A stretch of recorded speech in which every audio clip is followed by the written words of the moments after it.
Welcome to some new r/petty revenge stories, where people share stories of small victories over those that wronged them. I hope you had a great day. The first story is called Should Respect My Time. I work in a warehouse loading and unloading TVs. The front of the store is basically a retail front, so I have to deal with that side of things as well. Anyway, lately our freight carrier has been showing up later and later. On Tuesday they showed up at 5:15. We close at 5. Yesterday they showed up at 4:58. The first day he was lucky we were still even here, as another freight company showed up and was just finished up getting loaded. Yesterday though, I had enough. I told them our receiving hours end at 4. They know this. It has been this way for years. It is this way for this exact reason. If they are running late, they are running later than 4. They assume that since we close at 5, we can stay late. I can't. I'm hourly. Corporate hates overtime. So guess what? I clock out at 5, get in my car and go home. None of our sales staff is forklift certified, and we don't want to be held liable for another company's driver using our forklift. So guess who had to unload pallets of TVs by hand yesterday? Thankfully not us. The next story is called Shouldn't Be That Stupid. I have now been working with this new company for just over a month. I'm a heavy appliance repair person. And when you start in a new place, you are always going to clash with someone who thinks they know your job better than you do. And yeah, that's where the story starts, with a know-it-all foreman who I'm going to call Foreman Frank, FF for short. This guy's job is to make sure his workers are on task and staying safe. FF has no relationship with me. I work on the machines. My friend is the property manager and has his own company. All the machines are in a state of disrepair. They had a bad contractor doing the work. Since I have been here, the downtime has drastically dropped and I get a huge bonus at the end of the month that reflects it. Last night just so happened to be one of those nights where I was called in early because one of the dryers went down. I got it fixed, no problem. Took less than an hour. Unfortunately, as I had finished working on it, another one went down. The thing you need to know about the way I work is my safety comes first. I have all 10 fingers, 10 toes, and that's a source of pride for me. I know too many mechanics in the field missing a finger, a toe, or have nice big scars running up and down their arms. Well, the dryer that went down is an industrial dryer. It stands about 15 feet tall. The dryer door alone weighs at least 200 pounds. Just at a simple look I could tell it was an easy fix. I would have to go inside the drum and open my panel. There was lint clogging up one of the heating coil intakes, and the machine will stop if the sensor is tripped so it doesn't go up in a ball of fire. So I did that. I disconnected all the power and grabbed my hand crane to remove the door. I will not ever go in a machine if there's any power and without removing the door.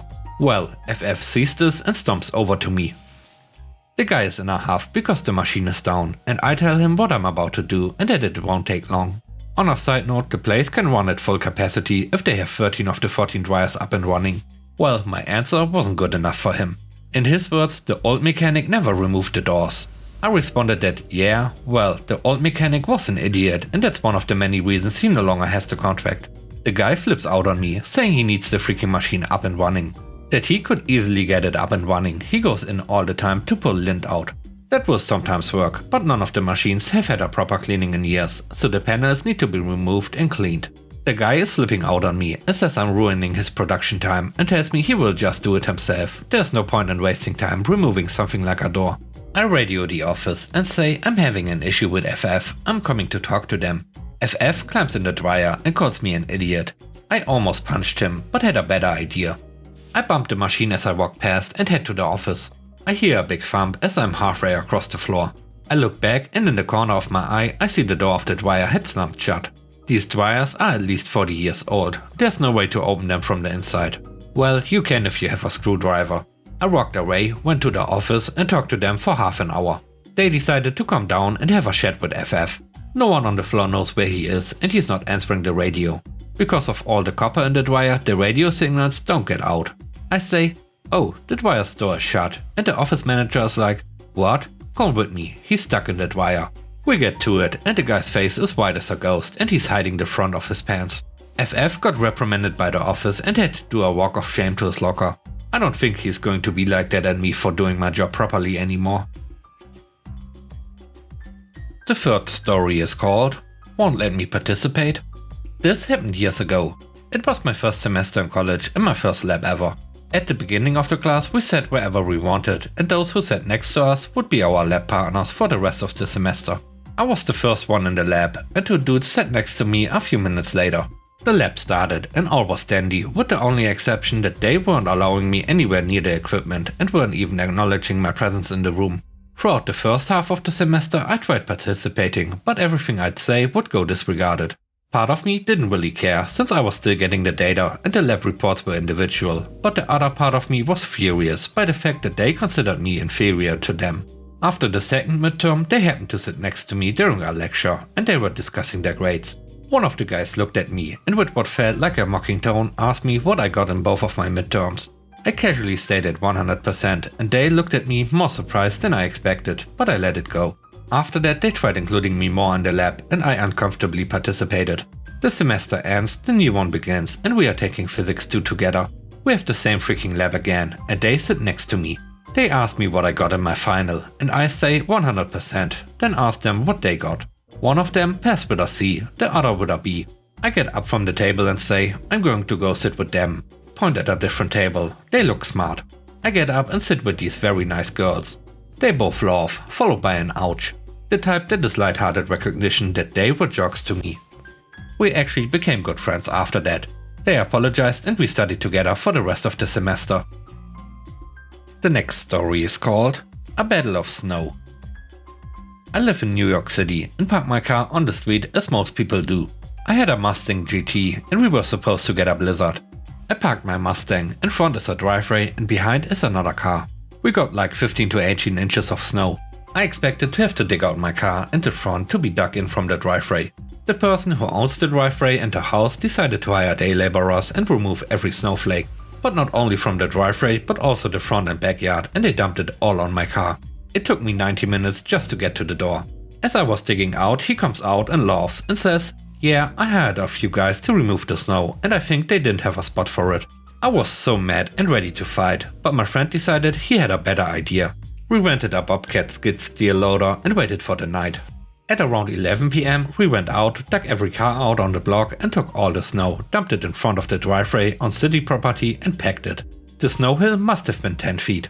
Next morning I was hanging out by my car waiting for him to exit and I replied with, I didn't have any other place to dump the snow at. The hill was there from February till mid-June. Once it froze it took forever to melt. He essentially wasn't able to drive out till it melted. Years later haven't seen him do that to anyone else again. The fifth story is called Mouse in the Kitchen. I'm always forced to clean up after my gross housemates, and certainly not in a passive-aggressive, I quietly do everything around here but no one notices sort of way. I'm very vocal about how sick I am of the mess in the shared spaces. I've tried buying my own cooking gear, but everyone just uses it, leaves it dirty and says it wasn't them when I try to address it. Anyway, last night there was another cereal box thrown on the floor beside the recycling bin with leftover crumbs inside and I could hear something rustling around in there. Not a trace of doubt there was a mouse in it. Sadly it is so bad here that having mice temporarily doesn't make the house any grosser to live in than it already is. I already avoid the kitchen as much as possible. I made a station for tea and coffee in my room. I already store everything in airtight containers and usually in the fridge to protect from flies and mold, plus my stuff is on the highest shelf. Theirs is all low-hanging fruit, just wafting out of the original torn open packs for the mice to smell. I wonder how many generations of mice will bred before someone noticed them behind one of the many piles of clutter and rubbish. Personally, I think the bigger a job it becomes to get rid of them, the better. The main tenant can experience a massive cleanup job as a result of living a filthy lifestyle and maybe even have to fork out money for pest control. I certainly won't be contributing. The last story is called Shouldn't Mess with Your Teacher. At my former job, we would take an overnight trip to another country. We would visit something, let the students ages 14 to 15 shop a bit before getting back on the boat and stay the evening and night back home.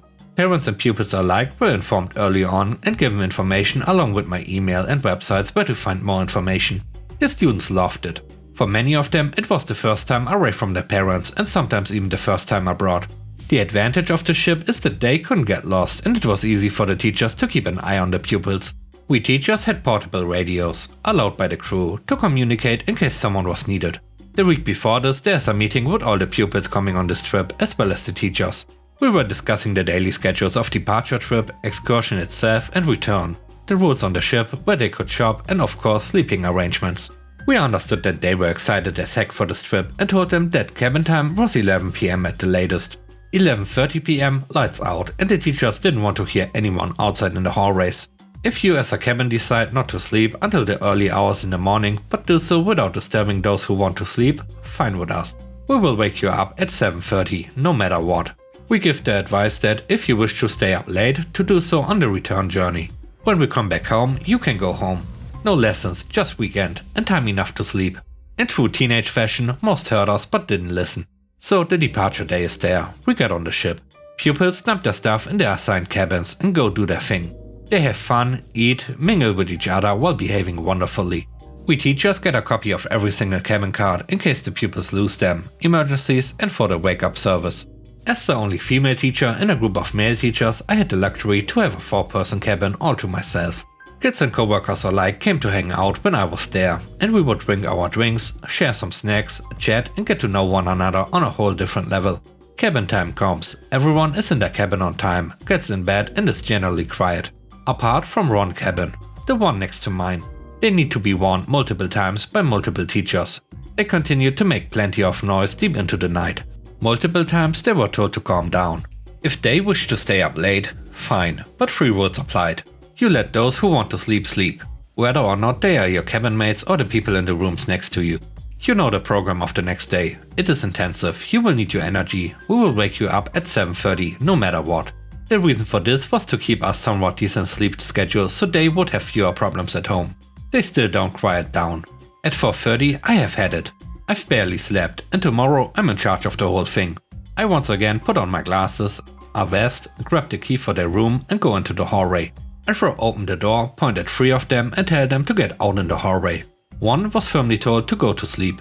Around 5 to 10 minutes later, number 1 can go back to bed. A couple of minutes after him goes the next one, and some minutes later the last one. I told them firmly that I won't be hearing from them again. It stayed silent after that. At 7 AM my alarm goes off. I have barely slept and I could really use a coffee that I don't like to drink. I bring my coworkers up to speed about the cabin next to mine, the party cabin, and I see an evil grin appear on 2 faces. Enter evil grin coworkers 1 and 2. 7:30 arrives and it's time to rake the pupils. A lot of them had set alarms and were awake, having a shower, getting dressed, all the things that are done in the morning. My 2 coworkers with the evil grin and I go to the party cabin and with the cheeriest smile and voices we rake them up. The bags under their eyes had bags and they are complaining about being tired. Cue the revenge. Having barely slept myself, I was having none of their complaints. But instead of complaining myself or giving them the stern lecture and snapping every time they did, I and my evil grin coworkers did something else. They continued to complain how tired they were throughout the day. So the rest of the day, they had either me or a coworker or a combination of us walking with them acting overly happy, active and energetic.